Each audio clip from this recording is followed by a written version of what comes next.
The next question is, if I went and asked 3 other people associated with your organization, would they be able to tell me what the why was, and would the answer be the same? You don't think so?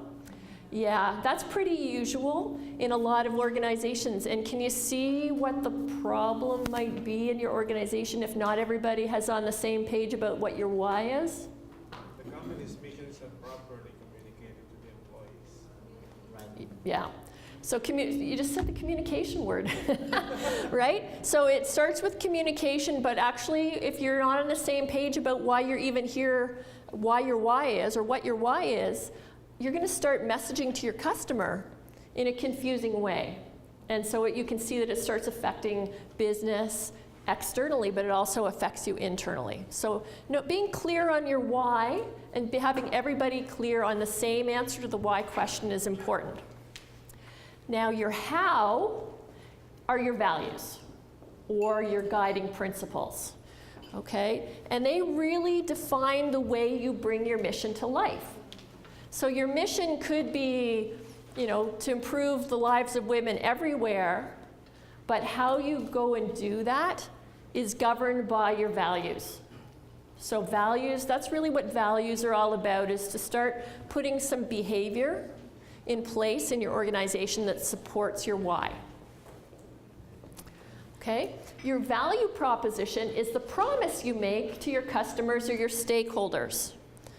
Okay? And it defines actually how you structure your business. So if you want to provide the best service at the best prices, you're going to structure yourself in a different way than the company that wants to provide a premier, over-the-top experience to somebody, right? So your value proposition does govern how you set up your business. So it's important to be clear on that.